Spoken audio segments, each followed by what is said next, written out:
It's an everyday thing. It's an everyday thing. It's an everyday thing when you let your nuts hang. With like a story time and all that, what I'm going to say is my truth. And I have, again, like I said in court, like I said on that show, like I tell people, I witnessed my mother get shot and killed in front of me.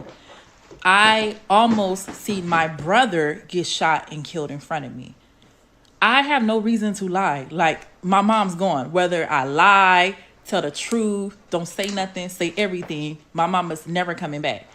And I'm a person, how I was raised, living your truth. So I see a few people in the comments, they recognize me from Fear Thy Neighbor. And I'm going to keep saying this. How they spent that show, they made my mom seem like the worst person ever. And that's what really fucked with me. Like, I don't regret a lot of things in my life, but going forward on national television, if I knew that that was going to get spent like that, I never, ever, ever, ever, ever in a million years would have did that. I live in like a small, big city. When that aired, a lot of people were hitting me up like, girl, I never knew that happened to you. It was something I never told people. Like, I would be friends with people for years and they never would have known what happened to me. Like, they knew my mom passed away. They didn't know how she passed away. They didn't know I got shot. They didn't know all that extra stuff. It's something I carry with me because I figured it's nobody's business. And the only reason why I went on that show, it was more like telling my truth and bringing awareness, because it's really evil people out here. And like I said in the previous video, I suffered and I still suffer because when it airs, I can always tell when it airs because I get people from across the United States of America follow me on Facebook. They add me on Facebook and things like that. But when it originally dropped, I want to say for like 2-3 months, I had people writing on my wall, that's what you get. You deserve what happened to you. Your mom needed to die. These are real life people writing me, saying this, and basically making fun of my situation. And again, that further proves my point. There's just evil people in here, in this world. It's just crazy. So yeah, again, my episode was on there. I just asked, if people go back and watch it, please take it with a grain of salt. Because I know they are going to watch it. What was depicted, and I'm going to keep saying this, I did not know this is how shows spin their shit. I did not know. And even when I was getting interviewed, you could tell the lady was asking certain questions to get a reaction out of me, to make me cry and stuff like that. But I already had it in my head, I'm not going to cry on this show. I'm not going to do that. But they were trying to pull at my heartstrings, just to get something out of me. And I felt like my side of the story didn't, quote unquote, sell. It wasn't animated. It wasn't like extra out flamboyant and all this extra emotional and shit like that versus her side. So they kind of rocked with what she said, and then here is me like, okay, but this is what happened. And we already know we live in the day and age, if it's over the top and dramatic and it's with the dramatics and theatricals and stuff like that, people are gonna rock with that. I went on there just like, hey, look, this is what happened. She did this, we did this, and it all led to this. Shit was spent so out of narrative, even to the point of how the man had the gun. He never went to his car and had the gun. He had the gun on him. That's why I believe it was premeditated. He had the gun. I remember exactly what he said. He had the gun on the right side, pulled it out, said, fuck this shit, and went in rounds trying to kill all of us. Like, this is not something you forget. So yeah, if you go back and watch that show, or if you watch that show, just take heed. Use your discernment. Yeah, I'm going to have to check out the show, but I'm going to continue on to watch this story time, I believe. That is how stories go. TV shows, they want to get the best reaction out of whoever they can, and if you're not gonna get the reaction that they want to give, they will spin it to make it. They'll like clip certain things out and stuff, and be like, even if you say like, oh, I said I wasn't gonna cry, and then they'll cut it to make it seem like you took a pause to cry or whatever, even if you did take a pause, but they'll make it so dramatic that it's just gonna be what it's gonna be. Or they'll like slow it down right when you're about to cry to make it seem like you just broke down in tears and they didn't want to show it, and they'll play the little sad music and stuff like that. But let's get into it. My neighbor murdered my mom, and here's what happened. This is going to be broken down in a few parts. One of the main reasons is because my son is outside playing, and when he comes in the house, I don't want to talk about this around him because he doesn't know. So this took place when I was 15. My brother was 18, and I don't recall my mom's exact age. I would have to like pull my calculator up to do the math, but she was young herself. We were moving from the west side of Fresno, and ironically, this is when Craigslist was like really popping. And I'm the one that found the townhouses. Me being a young age, I had to been like 12 or 13 when I had found it, but whatever. So she found I found the townhouse, she applied, and we moved in. Now everything was perfectly fine. I'm trying to recall exactly how they laid everything out on Fear Thy Neighbor. I only seen that once. I did not watch it again, and I watched it when it first aired, and I was so fucking mad.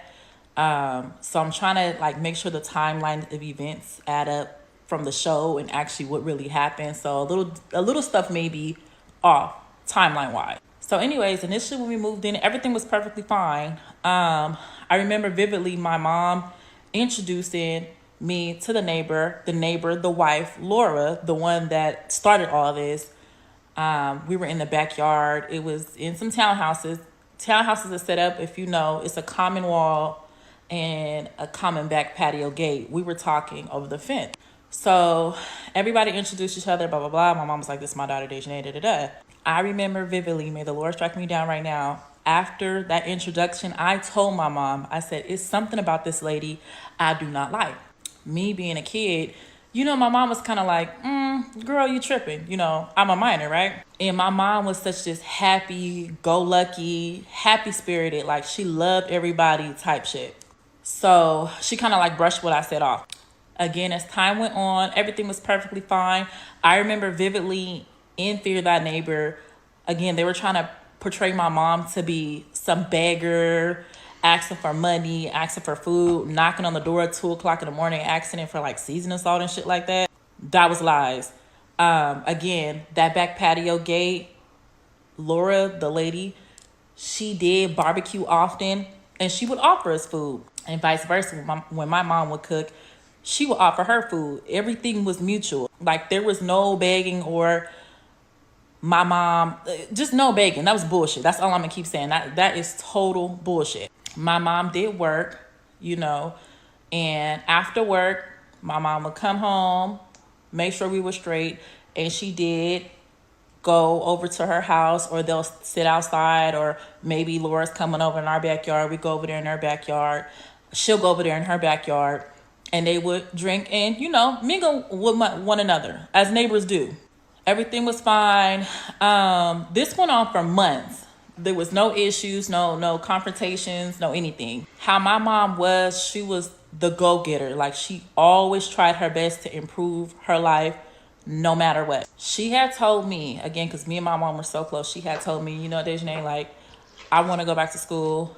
I want to go back to nursing school. I want to get my LVN license. I just want to do better. Her initial plan was to go back, finish school, and she actually wanted to move us out of Fresno. But of course, it's all baby steps. So when she had that conversation with me in sidebar, I was actually helping her with like one of the prereqs. It was a computer class that she wanted to do, and I was helping her with that. So she said that she wanted to stop hanging out, like that free time she would have when she would come home from work, and, after cooking dinner and stuff like that. She wanted to use that to focus on school and her prereqs and stuff. So my mom slowly start dwelling back, and stopped all the not necessarily partying, but kicking it with the neighbors. She's stopping it. And as she slowly start becoming more reserved, the neighbor started turning weird. It became like an obsessive weird. And I've spoken to people about this. My mom was so beautiful.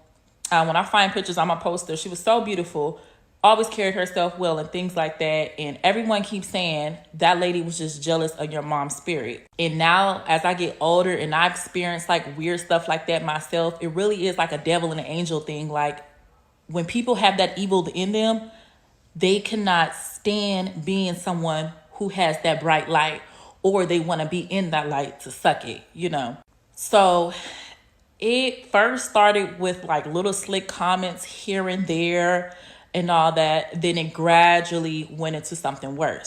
Again, with us having that common wall, this lady would often blast her music 2, 3, 4 o'clock in the morning when she know everyone's home and everyone's asleep.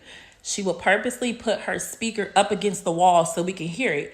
These walls are thin, so it doesn't take much. You can even be walking up and down the apartment and you can hear, little muffles from the people talking next door. So imagine if you're hearing somebody blasting their music 2, 3, 4 o'clock in the morning with the speaker purposely up against the wall. And I've had video footage of that, but it happened so long ago, I lost it. I don't know where it's at. Or she would even, as she's walking up the stairs in her apartment complex, she would beat on the wall. Like, you'll beat on the wall, she'll beat on the wall, blast her music and all that. And again, like I stated in Fear Thy Neighbor, when you picking on somebody, and I never once denied that, somebody, it's often going to be retaliation. So when she started that, shit, my mama was doing the same thing back. I'm not even going to lie about that, but she's the one that started it, It went from that to her throwing garbage over the fence. We would come home, it's garbage all in our backyard, like food. It was just like a whole bunch of weird shit. I want to say that went on for months. And as I'm an adult now, I can really sit here and say the shit was just fucking petty. It was petty. Even as a kid, I was saying that shit was petty. Like, I didn't understand anybody grown. She was my mom's elder. Where we act like that, and it was genuinely for no reason. She would even take it amongst herself. It was a neighbor across the way. She would go to her house, look through her window to stare at our apartment complex. Mind you, we're literally neighbors. It became obsessive to the point I can't even put it in words. Like, the lady just was obsessed with my mom for whatever reason. And I'm not saying that to be a victim. I'm saying that because it really is evil, crazy people out there. The police were called so many times.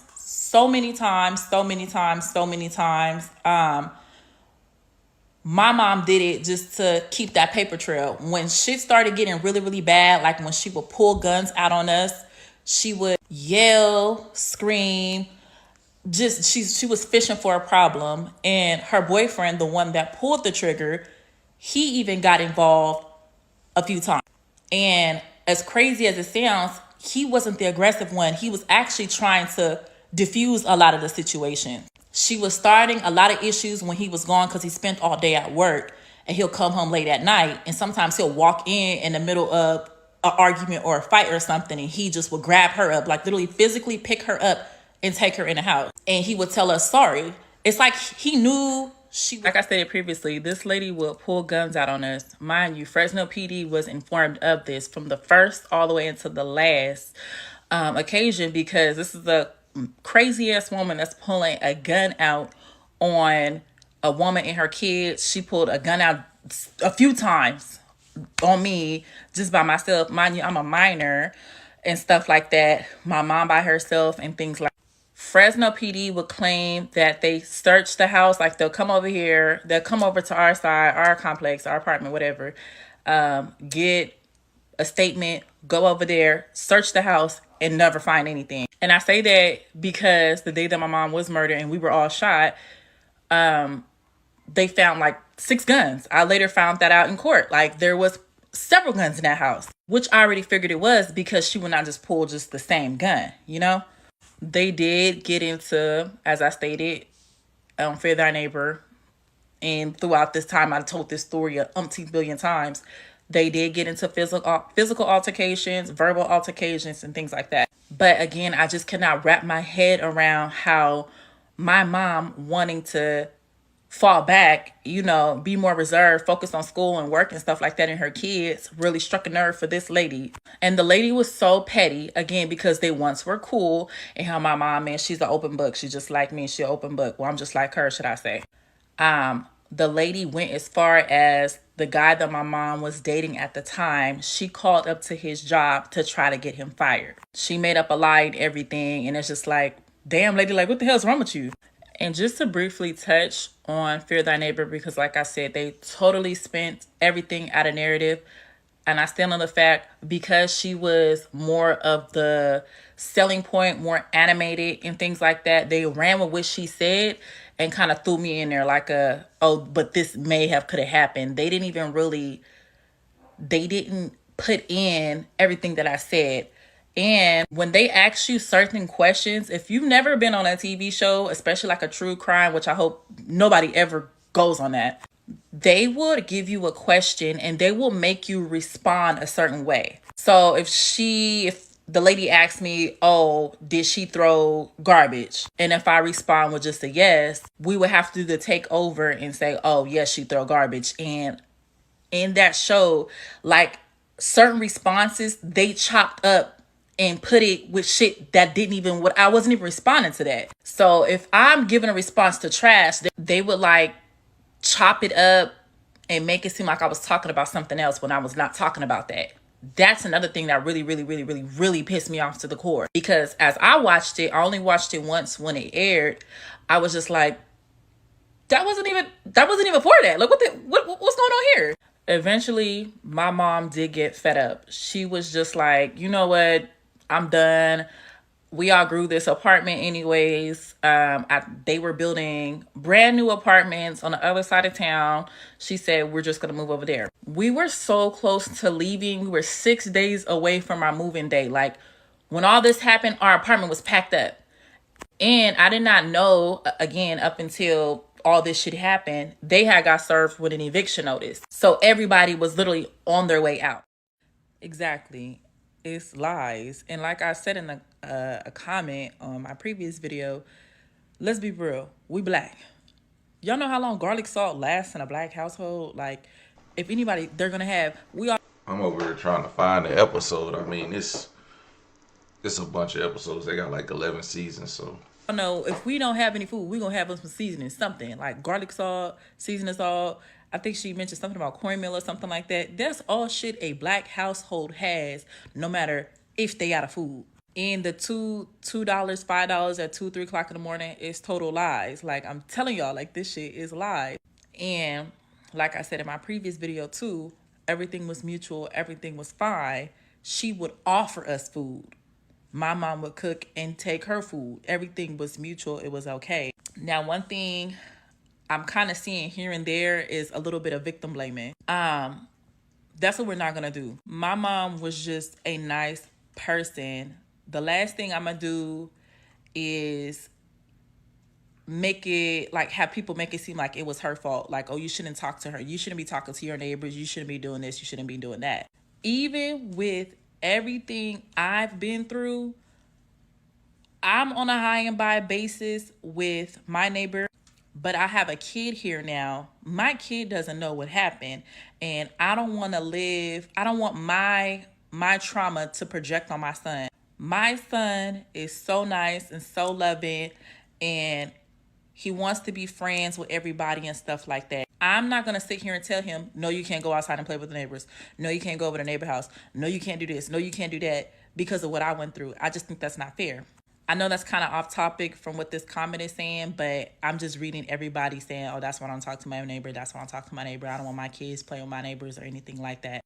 I get that completely. But again, I'm not going to rob my son of a childhood because of what I went through. That's just not fair. So it is season 7, episode 9 of Fear Thy Neighbor, and the episode is called Sour Grapes. This came out in June of 2021. Interesting.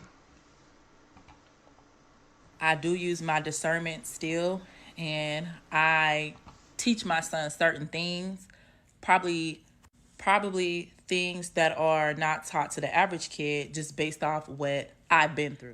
And once we got our moving date, my mom really was just like, you know what, shit, you can have at it. Like, this is all you. And sidebar, just to weigh in on how bad things got, this lady attacked my mom. I don't know if you guys know, like back in the day how they had, I'm sure they still have them now, but those locks that go on the car steering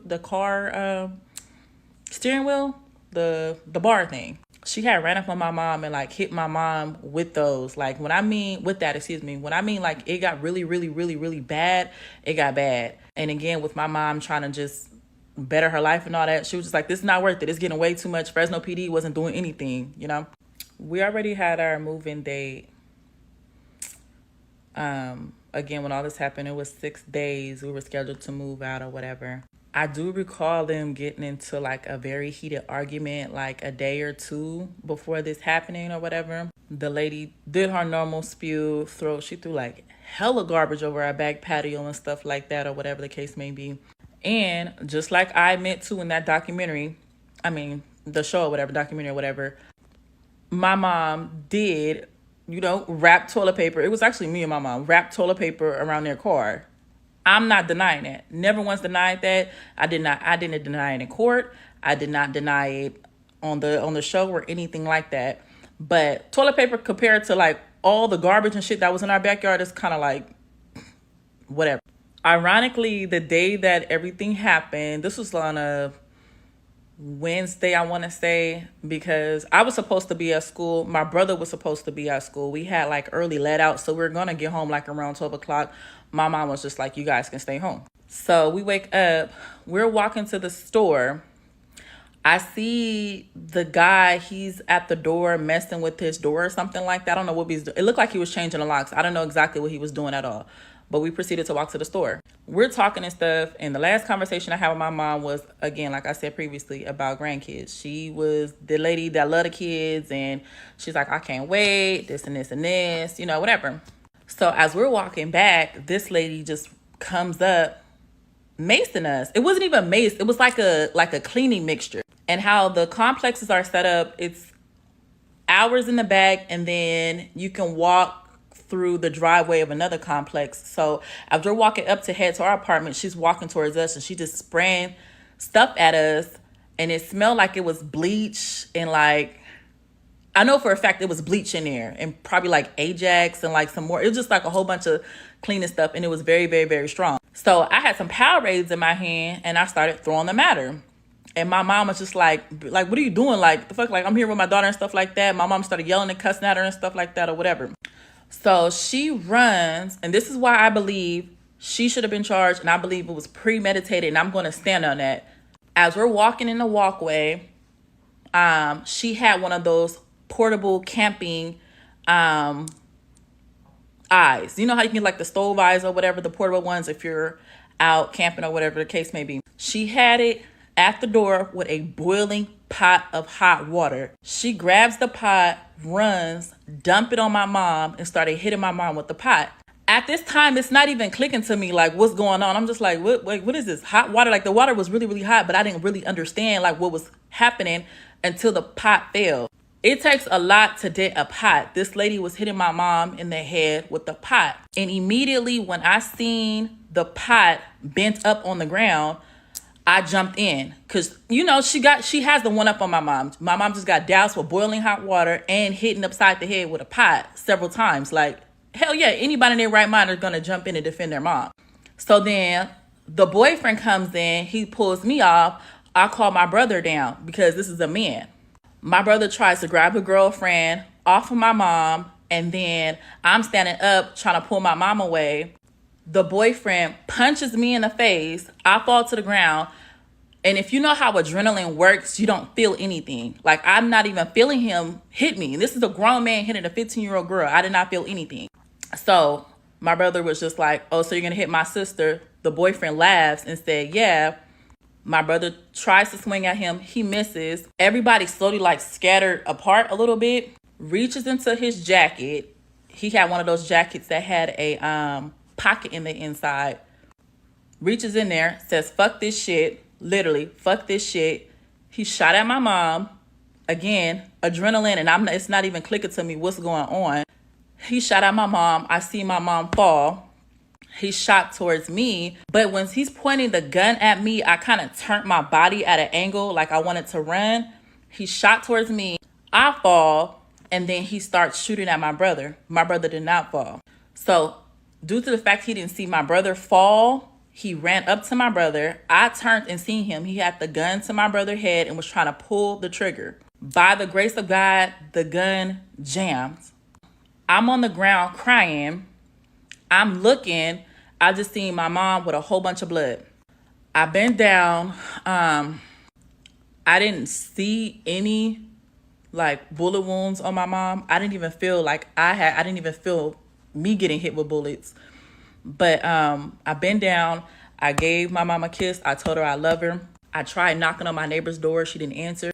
And then I ran to the driveway. How our driveway in the complex was set up, it's like 3 or 4 different areas you can park your car at. But like I said previously, my mom laced me with so much game. My mom always told me, if you ever get shot, do not run. You will die losing so much blood running.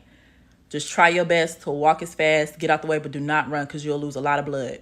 So in the midst of me like trying to run, I slowed down because it hit me like, do not run, do not run. I don't want to die. So I sat in the middle. I tried to sit down. I jumped up because I felt uncomfortable. I later found out I got shot in my butt. My elbow, I got shot in my elbow, twice in my stomach, and in my butt. I had a family member stand. We had a family member stand in the back of us. He had came up running, asking what happened. And I was just like, he shot us. So he ran back over there to the scene where everything happened. My adrenaline was so high and I was like, what the fuck just happened? I didn't even realize I had got shot that many times up until I got to the hospital. But as they laid me on the stretcher, they lifted my shirt up. My brother was next to me, and my brother doesn't cry, but just looking at him cry, I knew it was bad. And then this is gonna piss me off. They went to get a stretcher for my mom, and then it was 2 EMTs talking. He was like, oh, we don't need a stretcher for the other one. The other one's gone. And I'm all like, my mom died. Like, I'm like, what are you saying? She gone. And I turned to my brother. I was like, mom's dead. Like, he just said mom's died and mom's gone.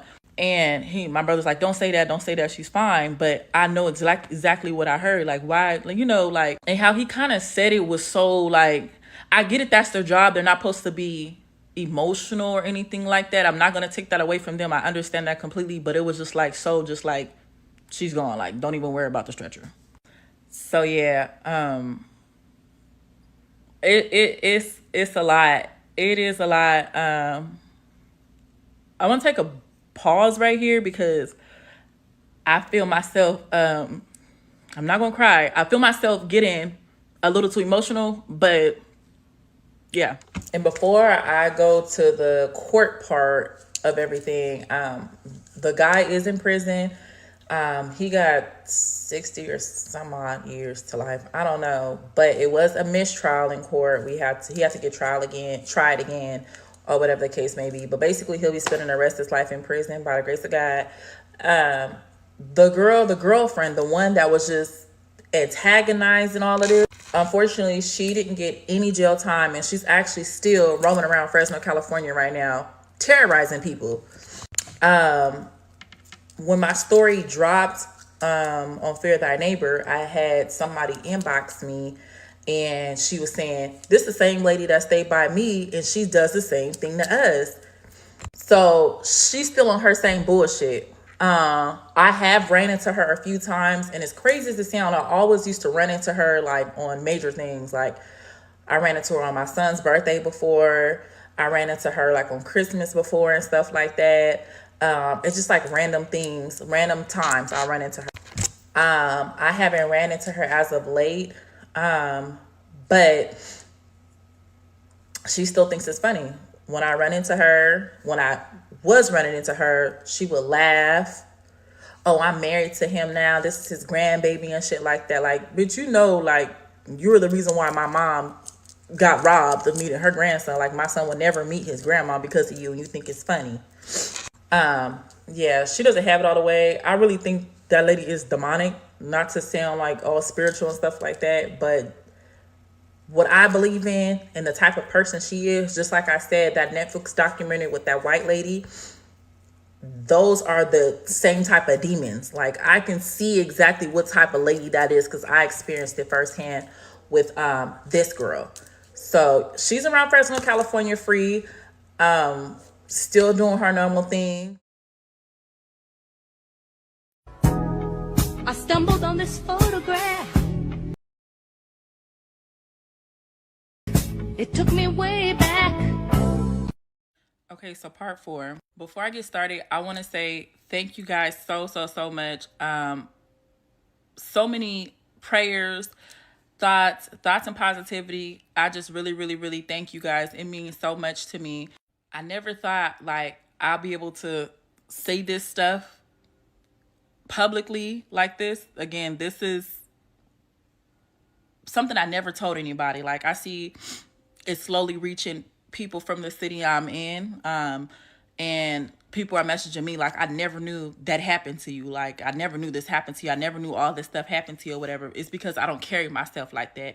That's just not how I was raised. My mom was such this positive person, and then she always had like these little things she would say, like, don't let one bad morning ruin your whole day, and be kind to others. You never know what anybody's going through, and things like that. She was just super positive, and she poured that into me. So that's just how I navigate my life. I have my moments to where I just am out of it. Like, I don't feel like doing anything. I don't feel like being bothered. Like, I have my moments just like everybody else, especially dealing with this, but I do not project that to anybody or anything. That's just not me. That's just not how I was raised. And again, like I stated in the previous video, even with all that I've been through, I'm not taking that out on my son. I'm not going to strip my son of his childhood and getting to know people, he can't play with the neighbors. I stay in a beautiful, nice neighborhood, and I'm not going to punish him for that. So going back to the day of, and it didn't even click to me. My best friend, I've been knowing my guy best friend for 10 plus years.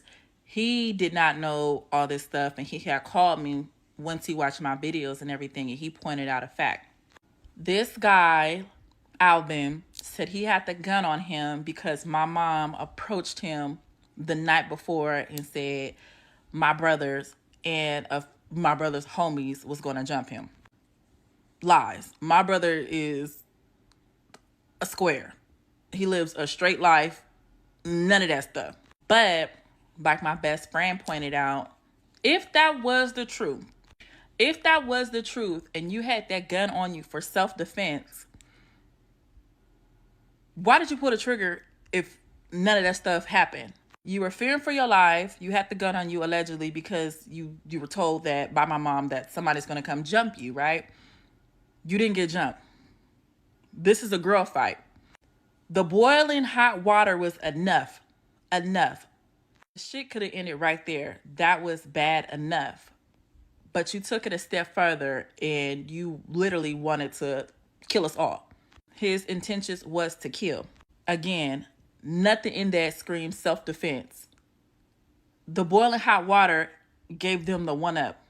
I'm not talking about sink hot water. I seen the steam. This was, and I'm gonna keep saying this, premeditated. What psychotic person, what person in their right mind would think I'm going to pour scorching hot, boiling hot water on this lady and beat her with a pot?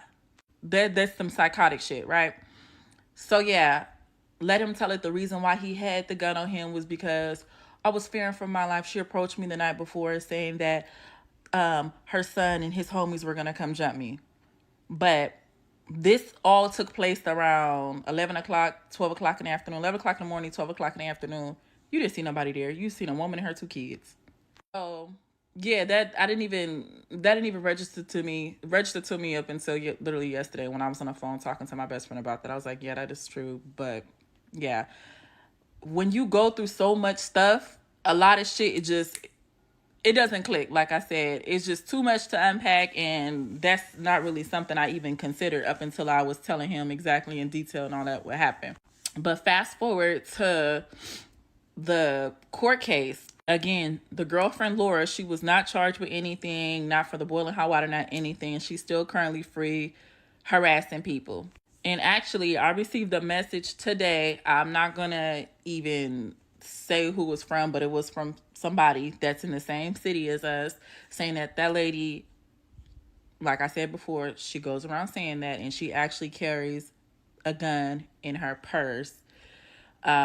The person told me it is the gun that allegedly killed my mom. I don't think that's true because let the detectives tell it. They collected all the guns, but how sloppy Fresno PD was, there really is no telling what she has on her, honestly. But the person told me she does carry a gun in her purse.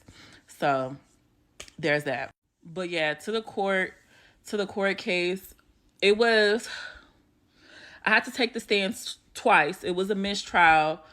Um I think they said the jury did not come to a decision, so we had to try him again. He tried pleading insanity and all that, whatever. Eventually, he did get sentenced. I don't know the exact amount of time. I always say 60 plus years to life. But I see a few people in the comments, they looked up his charge and they're saying 83 years to life. Again, it's one of those things to where I just know he's going to be in prison for the rest of his life. He did try to file an appeal. The appeal got denied. But just like I had told the DA when they had called me, I was just like, this man literally shot and killed a woman and tried to kill her 2 kids. And you think now that you found God or whatever the case may be, we're supposed to have like some type of sympathy towards you? No. You sit in jail. You sit in jail for the rest of your life, dying there. I don't give a fuck. So Laura, she was banned from attending trial. If I recall correctly, she attended like 1 or 2 dates, and then the attorney did approach us and said she just can't attend anymore for whatever reason, who knows. But thinking back, when they did sentence him and everyone got to give like their thoughts at the end and stuff like that, just like I had told him, I'm 15. I'm a sophomore in high school, right? My mom missed everything. And we already know how it is being in high school. High school is tough. And I attended that without my mom. Just like I told him, graduation is gone. Prom is gone. She will never be able to see me as an adult. She will never be able to see her grandkids whenever we do have kids. At the time, again, I'm 15, I didn't have any kids. You robbed me. You stripped me away from that. And me and my mom were so close. Like, that was literally my best friend. People often thought we were sisters because my mom, first of all, my mom looked so young. But we were always together. And I'm all like, you robbed me of that.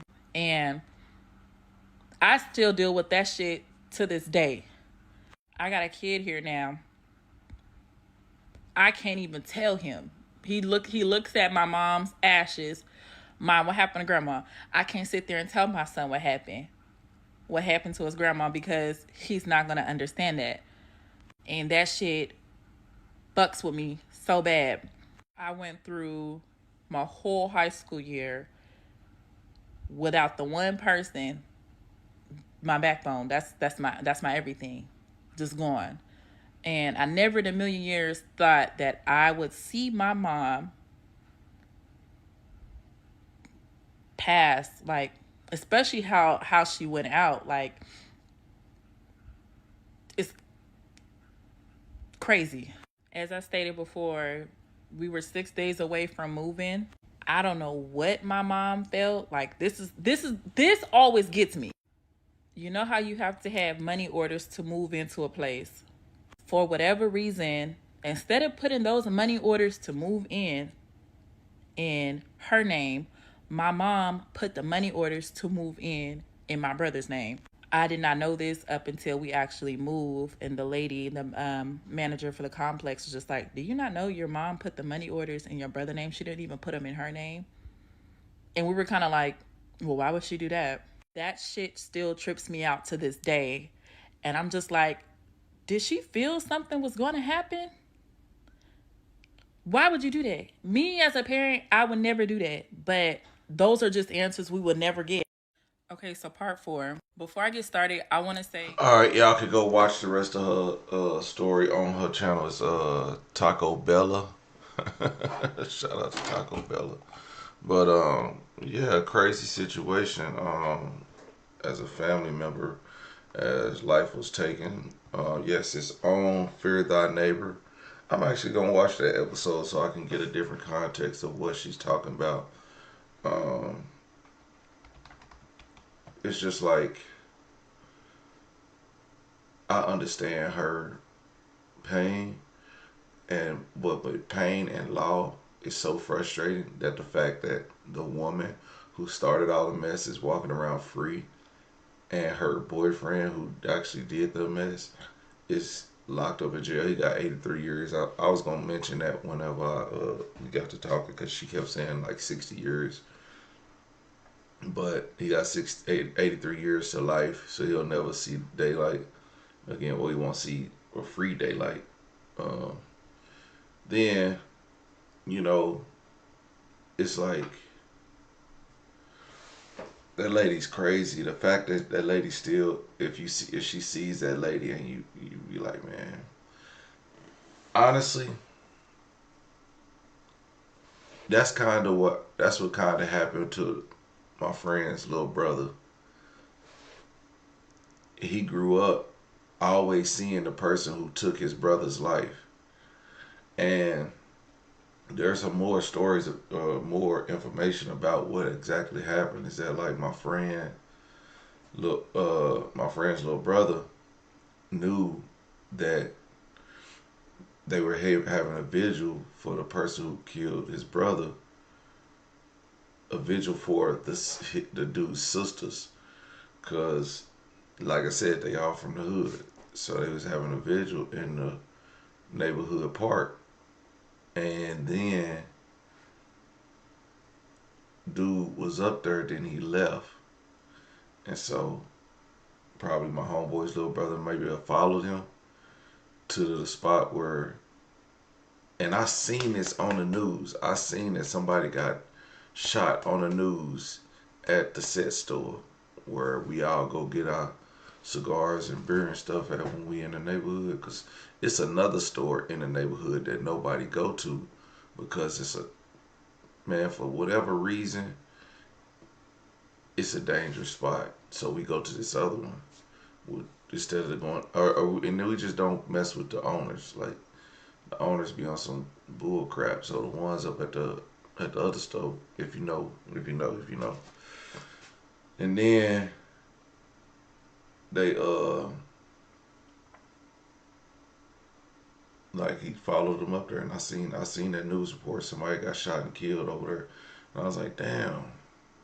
I said somebody probably got set up, and that crossed my mind because I was like, man, it's like you got to be scoping somebody out there. You know, somebody. It's not, Oklahoma's not a spot where it's just random crimes just cause. It's not like people just walking by. It's not a store that any neighborhood can go to, and a lot of people who are not from around there, this doesn't look like a store that they would stop at. Like, you know how you can be driving. Like I was in a Dallas neighborhood, Dallas, Texas neighborhood, and I seen a convenience store, and I immediately looked at it and I scoped the scene. I said, nope, this is where they gang comes, and it can be some, if they don't know you over here, they'll do something bad to you. So I went to another. It's that kind of store. It's like, it just don't look like you want to be shopping there. Okay, I don't give a damn. I don't even know if they sell gas. They might sell gas, but even if they do, if you got one more mile left in your tank, you better use it. Okay. Um. Hey, Joker. But yeah. And of course, dude sat there and watched him go to the store. And when he came out, he let him have it. And that's how it happened. And so I don't know how he got caught, but anyway, that's pretty much the whole story. But, and the thing is, if you see somebody that did something bad to your family, and you see them over and over, because I'm assuming Fresno's not a big place. Uh, it keeps bringing up that memory, and if you grow up and you have the chance to do something to them, it could be the worst, especially if nothing happened to them. Like nothing happened to that lady, so now that lady is just running around free, and she dealing with this mess. Everyday people. overnight. For some women, it can start working in as quickly as 1